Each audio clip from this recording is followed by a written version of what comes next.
আজকে পৌষ সংক্রান্তি। আমাদের সিলেট অঞ্চলে ঐতিহ্যবাহী পৌষ সংক্রান্তি। আজকে আমি ঘরে শুয়ে শুয়ে যে বিভিন্ন এলাকার থেকে বিভিন্ন পরিবার থেকে আমার যে নাচটা ফাটাইলো তার একটা নমুনা আমি আপনাদেরকে দেখাই। পৌষ সংক্রান্তি উপলক্ষে আমার ঘরে শুয়ে শুয়ে সবাই, কেউ নাই, আমি ব্যাচলার মানুষ, একলা একলা থাকি। আজকে এই আমার ঘরে আগুনও জ্বলছে না।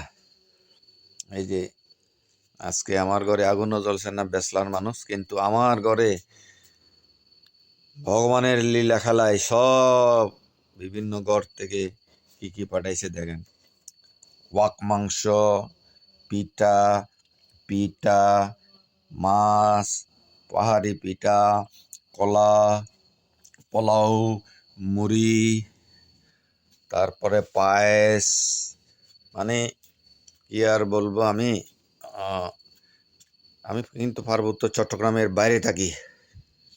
আমি সারা জীবন বাইরে, পার্বত্য চট্টগ্রাম থেকে। আমি কিন্তু চাকমা, তারপরেও আমি এই অঞ্চলে ঐতিহ্য আমার সেলিউট জানাই আমার সিলেট অঞ্চলের সকল আদিবাসী ভাই বোনদের, পাহাড়ি বাঙালি সবাইকে। আমার এই আজকের যে আয়োজন, তারা প্রতিটি পরিবার থেকে আমার এনে পাঠিয়ে দিয়েছেন।